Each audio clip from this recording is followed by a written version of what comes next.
तर लास्ट त्याच्यामध्ये आपण प्रॅक्टिकल बघितलं होतं, face operation on CNC lathe by linear interpolation function. तर आपण NX मध्ये फेसिंग ऑपरेशन केलं होतं लेथ मशीनवरचं. नंतर सेकंड प्रॅक्टिकल बघा, verify the part programme of linear interpolation function in practical number 1 by using the suitable simulation software. तर आपण काय की ती NXमध्ये परफॉर्म केलं होतं, त्याच्यामुळे तिथं NXमध्ये लगेच आपल्याला व्हेरीफाय करता आलं. नंतर तिचं सिम्युलेशन पण दिसलं होतं आपल्याला, ठीक आहे. नंतर तिसरं प्रॅक्टिकल जे आहे, conduct dry run of practical number 1 on lathe machine. तर लेथ मशीनवरती जसं आपण सिम्युलेशन इथं सॉफ्टवेअरमध्ये बघतो, तसंच तिथं ड्राय रन करावं लागतं. ड्राय रनमध्ये पण आपल्याला एक सिम्युलेशन सारखंच, म्हणजे सगळ्या लाईन ज्या आहे प्रोग्रामच्या त्या रीड आउट होत्या, त्याला ड्राय रन म्हणतात. त्याच्यामध्ये ड्राय रनमध्ये जर मशीनला काही प्रॉब्लेम वाटला, एखादी लाईन जर चुकीची वाटली, तर तिथे ते अलार्म डिटेक्ट करतं आणि त्या लाईनवरती तो प्रोग्राम स्टॉप होतो. त्या लाईनमध्ये काहीतरी मिस्टेक आहे किंवा चुकीची इन्फॉर्मेशन आहे, म्हणजे जेणेकरून त्याच्यात टूल धडकू शकतो वगैरे, असे काही इन्स्ट्रक्शन जर असेल तर ते मशीन ड्राय रनमध्ये शो करतं. त्याच्यानंतर चौथं प्रॅक्टिकल दिलेलं आहे, execution of part program prepared in practical number 1 CNC lathe machine. म्हणजे लेथ मशीनवरती हा प्रोग्राम रन करायचा आहे जो आपण ड्राय रन केला आहे. आता 5 नंबरचं जे प्रॅक्टिकल आहे बघा, ते दिलेलं आहे, slotting operation on CNC milling by linear interpolation function. म्हणजे काय आहे की आपल्याला आता CNC मिलिंगवरती प्रोग्राम बनवायचा आहे आणि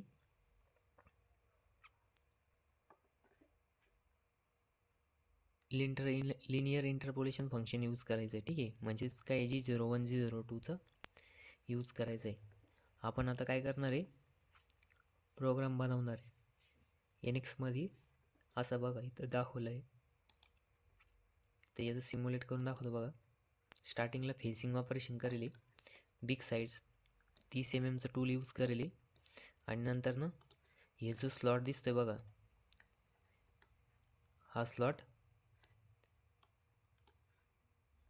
मशीनिंग करेल, ठीक आहे. मिलिंगमध्ये 3 ॲक्सिस मिलिंग मशीन यूज करेल. हे फ्लोअर वॉल ऑपरेशन यूज करून स्लॉट मॅन्युफॅक्चर करेल, आणि टॉपला जे मटेरियल होतं ते फेस मिलिंग ऑपरेशननी रिमूव्ह केलं आहे. तर असं आपण वर्कपीस बनवून त्याच्यावरती मशीनिंग करणार आहे, ठीक आहे. तर आपण इथं नवीन फाईल घ्यायची,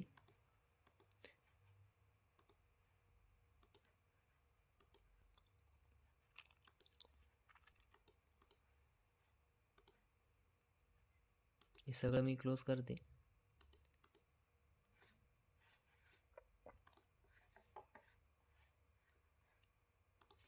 नेक्स्ट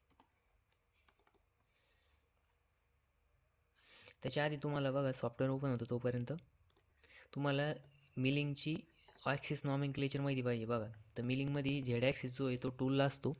इथं बघा टेबलवरती वर्कपीस दाखवला आहे, त्या वर्कपीसला एक वर्कपीस 0 पॉईंट दिला आहे.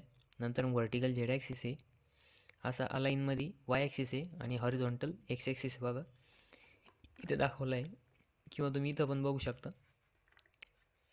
ही PDF मी तुम्हाला टेलिग्राम ग्रुपला सेंड केली होती, तुम्ही तिथनं ती बघू शकता ती PDF. या PDF मध्ये सगळं दिलेलं आहे, ॲक्सिस नॉमेनक्लेचर, कोणता ॲक्सिस कोणत्या याला असतो, वर्कपीसला किती ॲक्सिस राहतात, त्याच्यानंतर त्याचे रेफरन्स पॉईंट, नंतर याच्यामध्ये आपण सगळंच बघितलं होतं, ठीक आहे. तर आता आपण बघणार आहे प्रॅक्टिकल नंबर 5. आता बघा न्यू फाईलवरती क्लिक करायचं. न्यूवरती क्लिक केल्यानंतर इथं मॉडेल, इथं मिलीमीटर सिलेक्ट करायचं. इथं बघा फोल्डर सिलेक्ट करायचं, तुम्हाला ज्या फोल्डरमध्ये सेव्ह करायचं ते. तर मग आता बघा मी इथं CNCचं फोल्डर बनवलेलं आहे, तुम्ही तसं तुमचं फोल्डर बनवायचं जिथं तुम्हाला सेव्ह करायचं आहे ते, ठीक आहे. नंतर नाही तर ओके करायचं. इथं नाव द्यायचं स्लॉट ऑपरेशन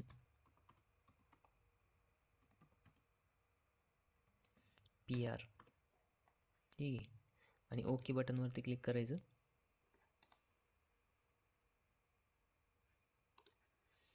आता बघा इथं होमवरती क्लिक करायचं, स्केच, नंतर बॉटमचं प्लेन सिलेक्ट करायचं आणि एक स्केच काढायचं, तुम्हाला जे साईज शेपचं वाटलं ते शेप. सपोज मी इथं 100 बाय 100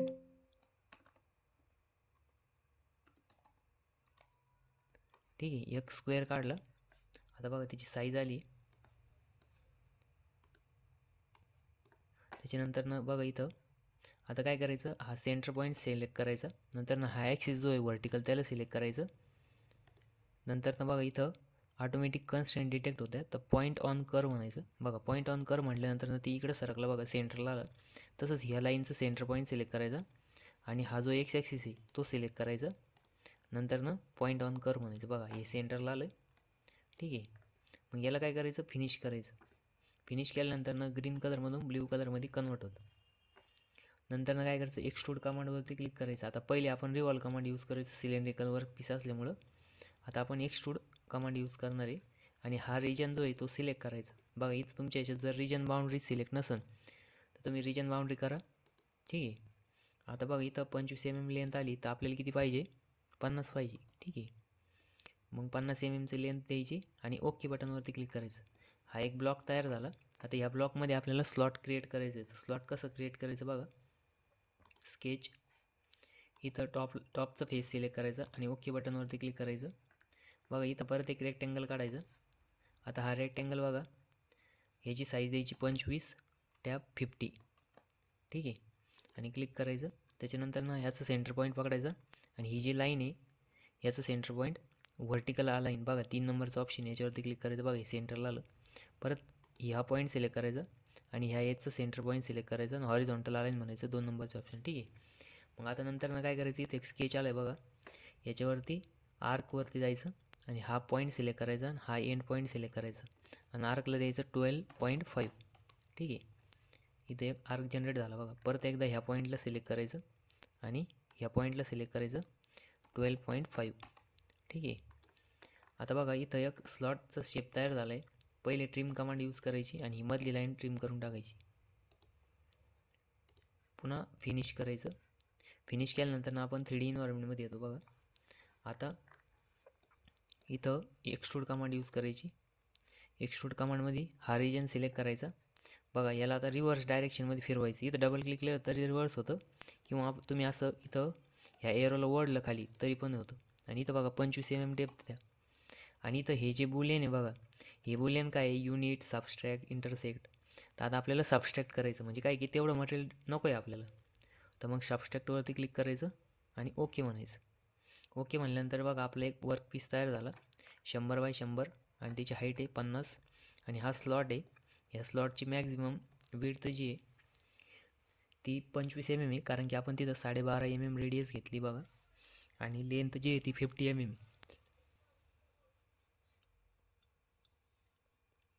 50 + 25 तर ती नियर अबाउट 75 mm आहे त्याची. ठीक आहे. मग आता हा सेव्ह करायचा एकदा. हे डॅटम कोऑर्डिनेट सिस्टम ही मॉडेलिंगची हाईड करायची. नंतर हे स्केच जे 2 स्केच काढले ते पण हाईड करायचे. बघा असा आपला वर्क पीस रेडी झाला.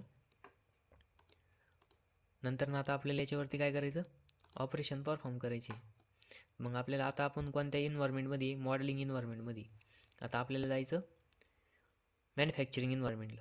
तर मॅन्युफॅक्चरिंग इन्व्हायरमेंटला जाण्यासाठी Ctrl+Shift+M जरी प्रेस केलं तरी पण तुम्ही मॅन्युफॅक्चरिंगमध्ये जाणार आहे. किंवा इथं ॲप्लिकेशन आहे बघा 2 नंबरचं ऑप्शन, याच्यावरती जायचं आणि इथं मॅन्युफॅक्चरिंगचं सिम्बॉल आहे बघा, तर त्याच्यावरती बघा. इथं त्याच्यावरती जर आपण थांबलं तर ते दिलेलं बघा ब्रॅकेटमध्ये मॅन्युफॅक्चरिंग Ctrl+Alt+M. Ctrl+Shift+M नाही, Ctrl+Alt+M दाबायचं आणि मॅन्युफॅक्चरिंगमध्ये चाललं जातं. किंवा याच्यावरती डबल क्लिक केलं तरी पण मॅन्युफॅक्चरिंगमध्ये आपण जातो. बघा आता इथं स्टार्टिंगला येतं मशिनिंग इन्व्हायरमेंट. तर मशिनिंग इन्व्हायरमेंटमध्ये काय करायचं, कॅम जनरल सिलेक्ट करायचं मशीन सेशन कॉन्फिगरेशनमध्ये आणि नंतर खाली कॅम सेटअप टू क्रिएट तर मिल प्लॅनर सिलेक्ट करायचं. काय करायचं, मिल प्लॅनर 1 नंबरचं ऑप्शन बघा. इथं मिल काउंटर पण आहे. आता मिल कंटूर कधी यूज करता, ज्यावेळेस 3D प्रोफाईल आहे किंवा कॉम्प्लिकेटेड शेप आहे अशा केसमध्ये मिल कंटूर सिलेक्ट करायचं. आणि आपल्याला आता काय मिल प्लॅनर आहे, सिम्पल मिलिंगचा ऑब्जेक्ट आहे म्हणून मिल प्लॅनर घेतलं. ठीक आहे. आणि ओके बटनवरती क्लिक करायचं. आता बघा ओके बटनवरती क्लिक केल्यानंतर इथं NC प्रोग्राम आणि इथं काहीच नाही आलं बघा. आता आपल्याला काय करायचं, इथं क्रिएट जॉमेट्री म्हणायचं. काय म्हणायचं, क्रिएट जॉमेट्री. तर इथं आहे बघा क्रिएट जॉमेट्री ऑप्शन, ह्याच्यावरती काय करायचं, सिंगल क्लिक करायचं. सिंगल क्लिक केल्यानंतर बघा इथं आधी वेगळं होतं आणि आता इथं वेगळं झालं बघा. तर इथं जॉमेट्री आली आणि MCS मिल आलं. तर इथे एक प्लस साईन दिसते, त्या प्लस साईनवरती क्लिक करायचं. तर प्लस साईनवरती जर क्लिक केलं तर MCS मिल वर्क पीस असे 2 ऑप्शन दिसते. तर सगळ्यात पहिले MCS मिल याच्यावरती डबल क्लिक करायचं. तर बघा हा MCS सिलेक्ट होतं आहे. याचं झेड ॲक्सिस पकडायचं आणि वरच्या बाजूला मूव्ह करायचं. त्याच्यानंतर बघा हा आता आपण काय सेट करतो आहे, प्रोग्राम 0 आणि वर्क पीस 0. आता जनरली ज्यावेळेस नवीन पार्ट मॅन्युफॅक्चर करायचा राहतो त्यावेळेस मशीन 0 आणि प्रोग्राम 0 एकच पॉईंट राहतो. म्हणजे काय आहे की रॉ मटेरियलमधून मॅन्युफॅक्चरिंग करणार आहे ना, त्याच्यामुळं ते दोन्ही पण पॉईंट एकच ठेवले जातं. बट इन केसमध्ये काय आहे की कधी कधी आधी आपण ते वर्क पीस मॅन्युफॅक्चर केलेला असतो आणि त्याच्यामध्ये समथिंग मॉडिफिकेशन करायचे. मग त्याच्यासाठी with respect to before feature म्हणजे मशीनमध्ये किंवा त्या पार्टमध्ये जे फीचर अवेलेबल आहे त्याच्या थ्रू काय केला जातो, वर्क पीस 0 पॉईंट डिटेक्ट केला जातो आणि प्रोग्राम 0 डिफरंट राहतो. ठीक आहे. पण आता आपण इथं नवीन पार्ट मॅन्युफॅक्चर करतो आहे त्याच्यामुळं आपण वर्क पीस 0 आणि प्रोग्राम 0 सेम घेणार. इथं जसं दाखवलं बघा, हा इथं मशीन 0 आहे, नंतर वर्क 0 आणि प्रोग्राम 0 हा प्रोग्राममध्ये दाखवलेला जातो. ठीक आहे. तर आपण आता ते तुम्हाला फीचरमध्ये, ठीक आहे. आता आपण काय करायचं, इथं पॉईंट सिलेक्ट करायचं. बघा तुम्हाला जर सांगितलं कॉर्नरला पण घेऊ शकता. म्हणजे तुम्ही जिथं पाहिजे तिथं घेऊ शकता. काही जण बॉटमच्या कॉर्नरला घेतात. आता तुम्ही ज्या फीचरला पाहिजे त्या फीचरला घेऊ शकता. म्हणजे जिथं तुम्ही क्लिक करणार आहे तिथं ऑटोमॅटिक ते काय होणार आहे, क्लिक होणार आहे. पुन्हा चेंज पण करता येते ते. आता बघा मला काय करायचं आहे, या सेंटरला घ्यायचं आहे.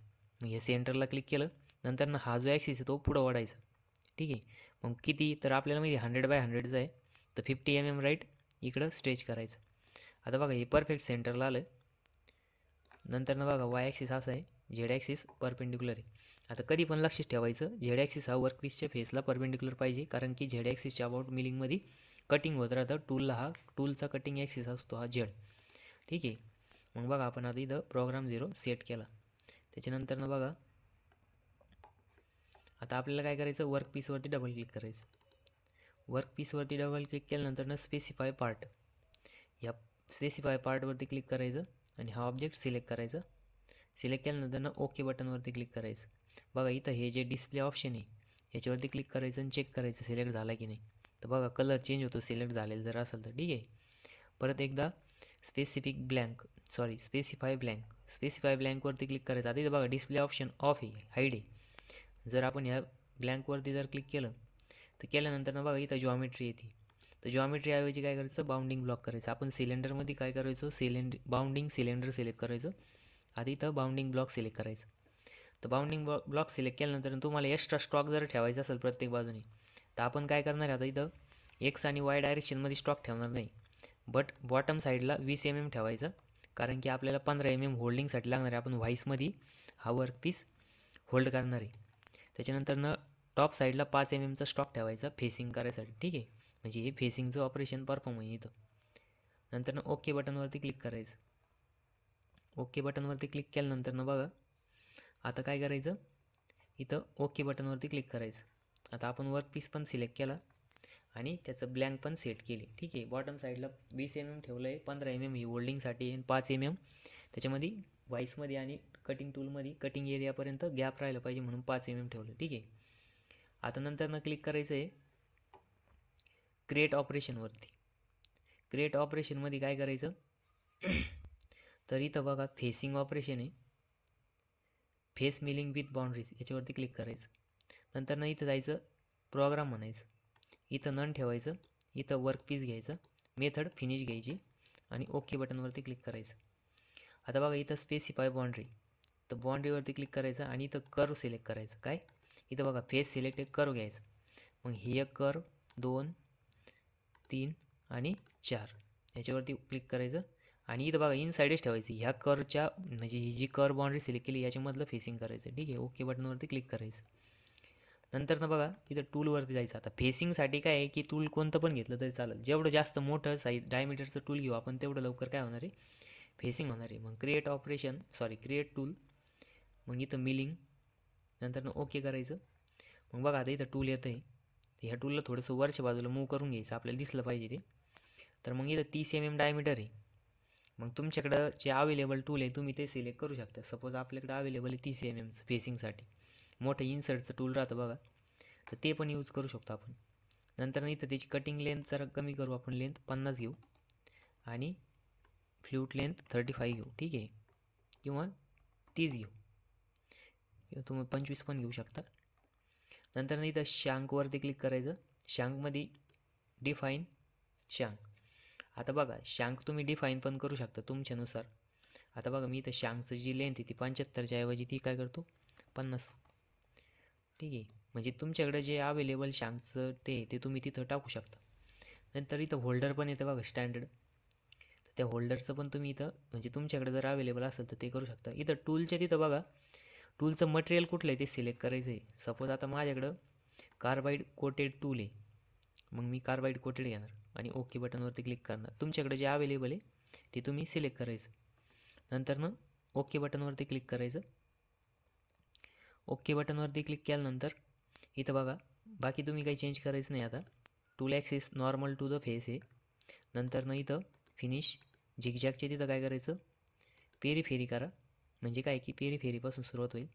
नंतर ना इथं ब्लँक डिस्टन्स दिलेलं आहे त्याचा काही चेंज करत नाही. डेप्थ ऑफ कट मात्र 1 mm टाकायचं, ठीक आहे. नंतर ना नॉन कटिंग मूव्जवरती पण क्लिक करायचं नाही. कटिंग पॅरामीटरचे तिथं बघा तुम्हाला ते क्लाइम आणि कन्व्हेन्शनल माहीत असेल बघा, तर हे काय आहे अप मिलिंग आणि डाऊन मिलिंग सिलेक्ट करायचं आहे. आपल्याला काय रफ ऑपरेशन करायचं आहे त्याच्यामुळं आपण काही हे करणार नाही. इथं पण काही स्टॉक ठेवायचं नाही. तुम्हाला जर काही फेसिंगसाठी नंतर न काही राहिलेला स्टॉक ठेवायचा म्हणजे 2 स्टेपमध्ये जर ऑपरेशन करायचं असेल त्यावेळेस आपण ते यूज करतो. नंतर ना बघा इथं स्पीड आहे बघा, तर हे काय आहे speed feed depth of cut हे पॅरामीटर आहे. तर स्पिंडल स्पीड किती ठेवायची, सपोज आपण 30 mm टूल यूज करतोय तर स्पिंडल स्पीड आपण मॅक्सिमम, आता ते मशीननुसार स्पीड फीड म्हणजे नाही का वर्कपीसच्या आणि टूलच्या नुसार आपण काय आहे की कटिंग पॅरामीटरचं कॅल्क्युलेशन करून स्पीड ठेवणार आहे. तर मी तर सपोज 1800 RPM ठेवतो आणि ओके करतो, ठीक आहे.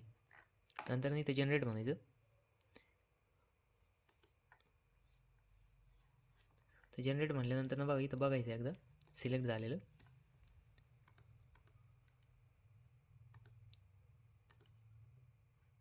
आणि जनरेट करायचं. तर इथं काय म्हणतं आहे blank boundary are not created from face the normal to the first select the axis content can not applied. Okay, ठीक आहे.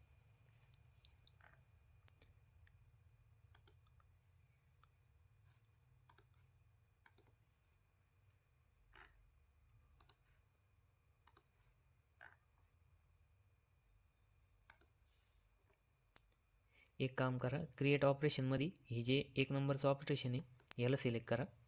आता हे फेसिंगचं होत नाही कारण की तिथं आपलं काय आहे की हे स्लॉट आहे ना मध्ये, तर ते पूर्ण सिलेक्ट होत नाही. तर आपण काय करायचं पहिले फ्लोअर वॉल, नंतर इथं सेम प्रोग्राम वर्कपीस आणि मिल फिनिश, ठीक आहे. ओके बटनवरती क्लिक करायचं.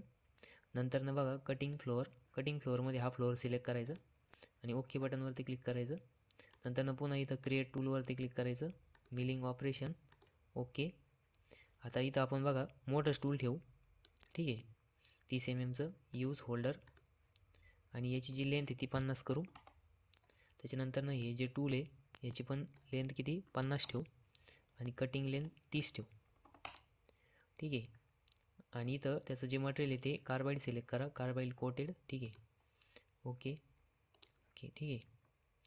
नंतर इथं काय करायचं पेरी फेरी ठेवा आणि डेप्थ ऑफ कट ठेवा 1 mm आणि नंतर काय करायचं जनरेट म्हणायचं, ठीक आहे. तर जनरेट म्हटल्यानंतर बघा इथं पण फेसिंगचंच मटेरियल रिमूव्ह होतं आहे. याचं पण सिम्युलेशन बघू शकतो बघा आपण. व्हेरीफाय,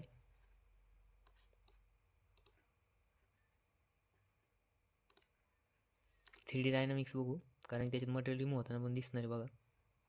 आता हे मोठं टूल आहे ना, आपण डेप्थ ऑफ कट पण 1 mm दिलं आहे, ठीक आहे.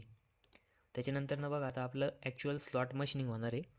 तर क्रिएट ऑपरेशन नंतर हे दुसरा सिलेक्ट करायचं बघा floor and wall with IPW, ठीक आहे. याच्यावरती क्लिक करायचं.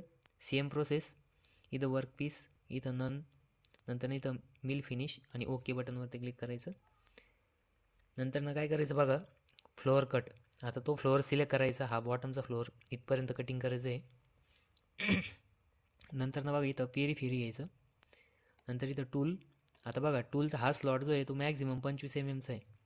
तर मग 25 डायमीटरपेक्षा कमीचं टूल पाहिजे, तर सपोज आपण इथं 16 mm टूल घेऊ नंतर यूज शँक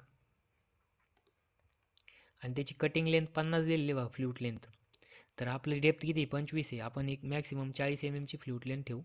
नंतर हे 75 आहे, याला 60 करू. ठीक आहे. आणि ही जी शँकची जी लेंथ आहे, शँक लेंथ ही पण 60 ठेवू. ठीक आहे, किंवा 50च ठेवा. नंतर हे तुम्ही पॅरामीटर चेंज करू शकता. टूल पण कार्बाईड टूल घेऊ आपण. इथं HHS सिलेक्ट असेल बघा, तर HHSच्या ऐवजी कार्बाईड कोटेड. ठीक आहे, ओके. आणि ओके करायचं. टूल सिलेक्ट झालं आहे आपलं. इथं बघा कटिंग फेस आपण हा इथपर्यंत घेतलेला आहे. नंतर पेरी फेरी इथं डेप्थ ऑफ कट जो आहे तो काय करायचा, सपोज आपण 0.5चं देऊ. नंतर इथं कटिंग स्पीड, तर कटिंग स्पीडमध्ये इथं RPM टाका. सपोज आपण टाकले इथं 5000. ठीक आहे, हे कॅल्क्युलेशननुसार टाकला होता, तर इथं मी डायरेक्ट टाकले. ठीक आहे. नंतर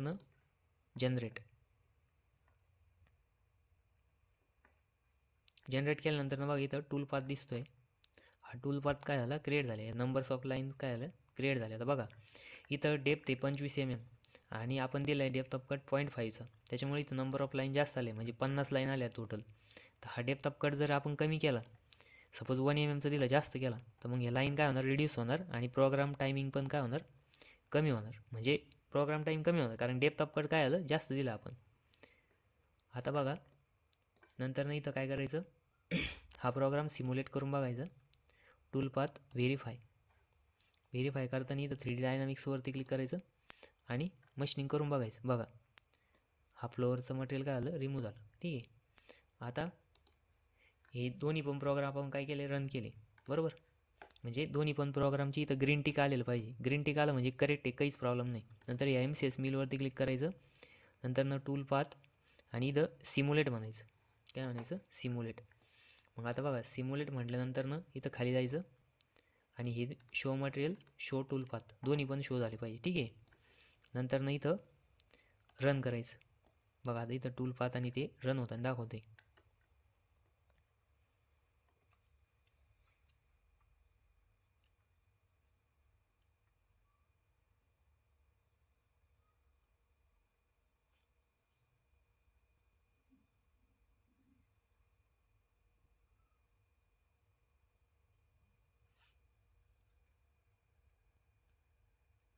ही सिम्युलेशन कंट्रोल पॅनल आहे बघा. इथं तुम्हाला ॲक्सिस, कुठल्या ॲक्सिसमध्ये टूल मूव्ह होते ते पण दाखवलं जातं. ZM बघा आता इथं पहिला डेप्थ ऑफ कट झालेला आहे. बघा इथं Z+1 आहे. आता वरती गेलं टूल, आता परत 0ला आलं बघा, फिनिशिंग. म्हणजे आपला जो आपण प्रोग्राम 0 सेट केला आहे तिथून बघा आता ही 0ला मशीनिंग होती, म्हणजे ओरिजिनल फेस डिटेक्ट झाला बघा वर. आता त्याच्यानंतर दुसरा टूल येईल बघा, दुसरं ऑपरेशन स्टार्ट होईल. हे बघा इथं आलं ऑपरेशनचं नाव, ऑपरेशन फ्लोअर वॉल.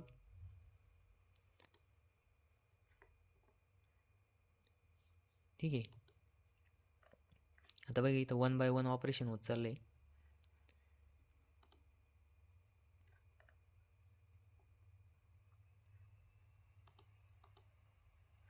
इथं 1 by 1 काय होतं, मशीनिंग होत गेले.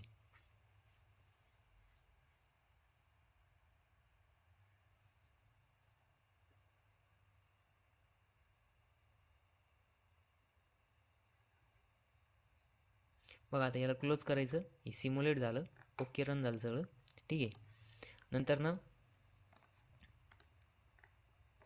आता बघा आपण हे 2 प्रोग्राम केले. त्याच्यानंतर याला काय करायचं, पोस्ट प्रोसेस करायचं. बघा पोस्ट प्रोसेस ऑप्शन इथं वरती राहतं. जर तुमच्या ह्याच्यात नसेल तर ह्या MCS मिलला राईट क्लिक करायचं. इथं टूल पाथमध्ये जायचं आणि टूल पाथमध्ये इथं पोस्ट प्रोसेस असतं बघा.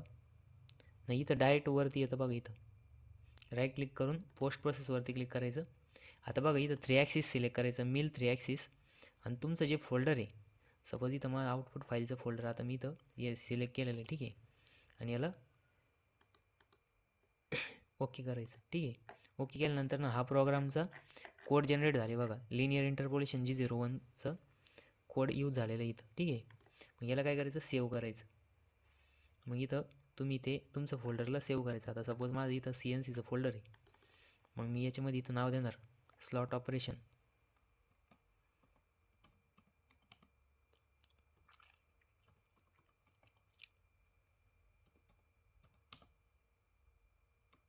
ठीक आहे. आणि याला ओके करायचं.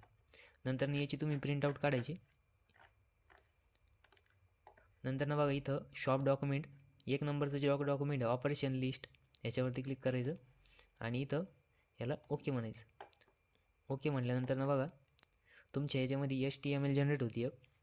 तर ती HTMLमध्ये बघा इथं 2 ऑपरेशन दाखवले. फ्लोअर वॉल त्याच्यामध्ये बघा त्याला किती मिनटं लागत आहे 11.73. आणि दुसरं जे फ्लोअर वॉल IPW आणि हे जे ऑपरेशन आहे याच्यामध्ये 15 मिनटं लागत आहे. आणि याचं इथं टूलपाथ दाखवलं आहे. त्याच्यानंतर इथं वरती दाखवलं आहे बघा टूलचा मशीन 0 कुठं आहे म्हणून, किंवा सॉरी प्रोग्राम 0 कुठं आहे, त्यासाठी ऑपरेटरला माहीत नसतं. तर मग तो कुठं सेट करायचं तो याच्यामध्ये बघून तो सेट करतो. नंतर इथं नाव येतं बघा, हे बाकीचं हे तुमचं नाव येईल. हे शीटची पण तुम्ही प्रिंटआउट काढायची Ctrl+P करून. आणि हा प्रोग्राम पण याचं एक स्नॅप काढायचं इथं आणि तो फाईलमध्ये लावायचा.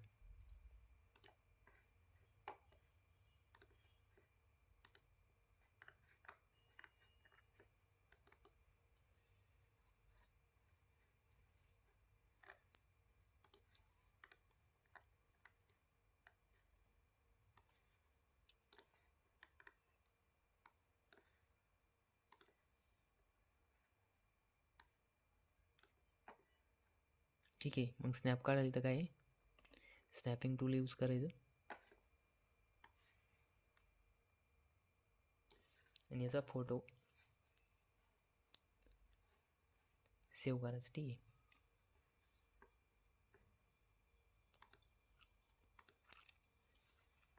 आणि याची पण प्रिंटआउट काढायची आणि फाईलमध्ये अटॅच करायची.